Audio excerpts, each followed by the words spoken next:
What's going on, everybody? It's your boy Chef Yarneezy, the Pimp Master Late. Let's talk about inflation. Okay, let's talk about the market and what's going on today, and why is the Dow Jones and as well as SP and the Nasdaq? Why did they drop today? Why is such a dramatic drop?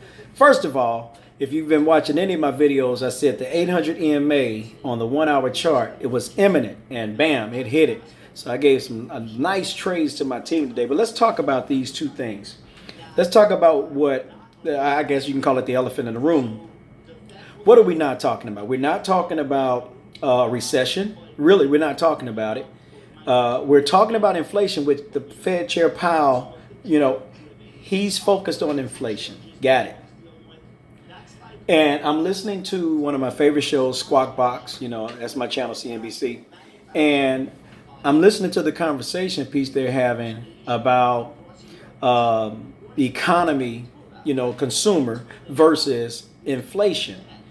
And, one guy's talking about how corn, cotton, fuel, the prices of those things, consumer goods, right, have declined, right? And then when you look at what has happened when Fed Chair Powell has raised the rates, notice those are the days that the market moves dramatically to the north, which pulls the U.S. dollar down. I just hit on something. Hold up.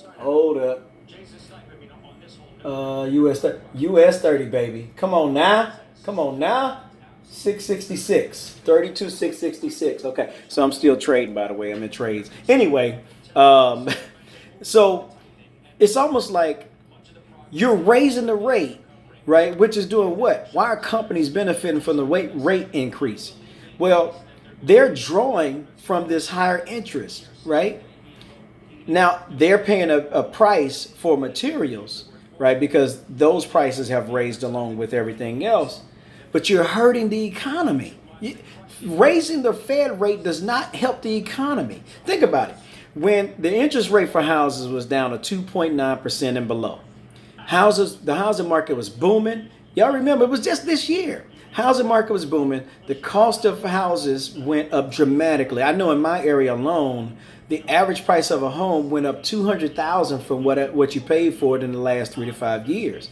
That's huge, right? But your interest rate at the time was 2.9%. Now it's at 6.2%. What does that do? That slows down the economy because now people have stopped, not so much as stopped, but people have slowed down from buying houses. Ask any real estate agent it's not slamming like it was 3 months ago. Okay, because now the interest rate is too high where it makes no sense to get a property $200,000 higher for a higher interest rate, right? When I used to work for this company called Key Financial, and it was a home refinancer group out of Florida, and I would go into a person's home. Now, this was back in 1995 or 6.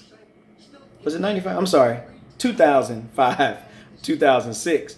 And what happened, what I would do, I was a home refinance agent. So I would go into your home. Oh my God, it's dropping dramatically. Yes, sir. Give me 1 second, guys. I know I'm distracted. I'm taking it to 573. Okay, so anyway, yeah, let me make sure I got this trade in right. Hold on while I'm talking. Okay, I'm good.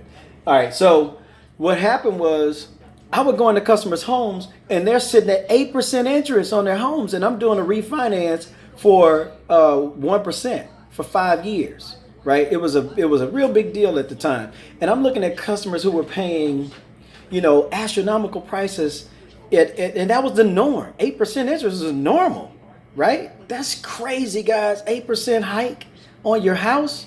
That's ridiculous, right? So anyway, I go into your house. I give you a refinance for 5 years. Now you're saving 7% interest over a course of 5 years. You can pay off your house. Daggone near, right? Or do something really nice. Go on a really nice vacation, something.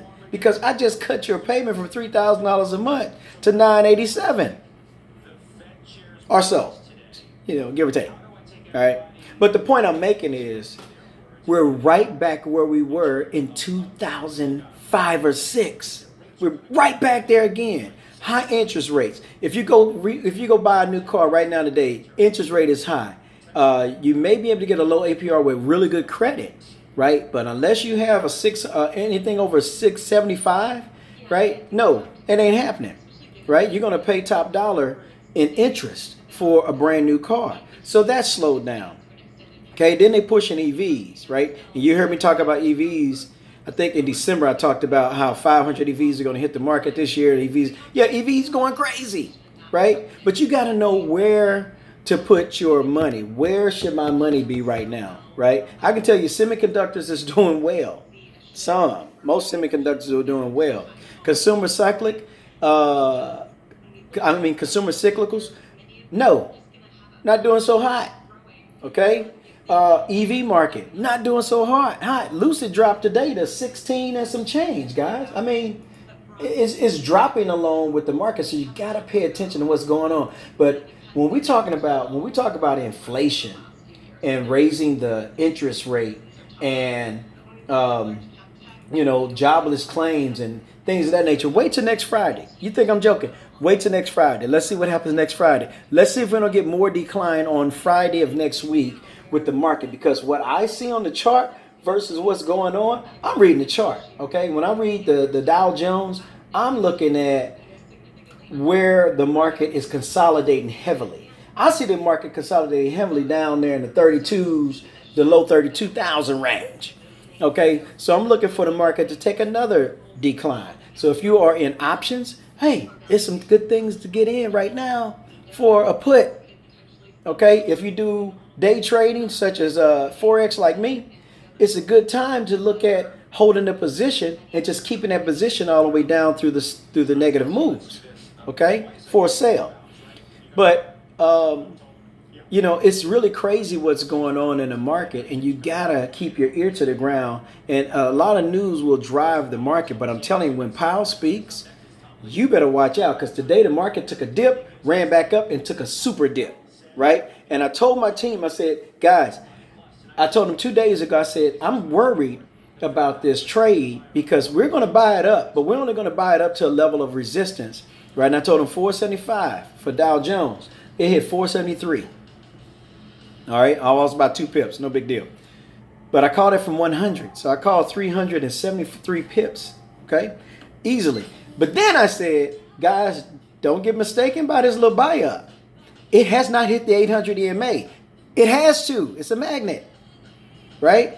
So if you take some time, I want you to look back at next week's report. I want you to go back and look at 3 months, what happened every time that report came out. And that's going to give you a good idea of the direction of the market, okay? But man, we have got to get on top of this. We are going into a recession, right? And I believe when we do 26,000 is the number I'm thinking for US 30 for the Dow Jones. But recession, once they start talking about recession for real, because they're trying to avoid it. They're trying to avoid the recession talk. And you'll notice like Bloomberg and on Bloomberg and on Squawk Box, they keep hitting it. But everybody's really avoiding it, avoiding the topic of conversation, the topic of discussion, whether or not we're going into a recession or not. If we keep with these high prices, these interest rates, and people stop buying homes, selling homes, stop buying cars and all that, we're going into a recession, folks. Okay? And it's going to happen. And it has to, because the market is due for a reset. All right? We bought up to 37,000 this year. The Dow Jones hit 37,000. It's due for a reset. We're only down to 32. It's only down 4,000 points. That really ain't that dramatic. Roughly 5,000 points now. That ain't that dramatic. It's a meltdown, but it ain't that dramatic. Okay? I want to see the sucker hit 29,000. That's really going to tell me what's going on. Hit 29. Hit 28. 28. Hit 28. You better look at 26. And you heard it here from your boy, the Pip Master first. All right? That's my time, folks. I done talked to y'all long enough. That's 9.5 minutes. I'm out.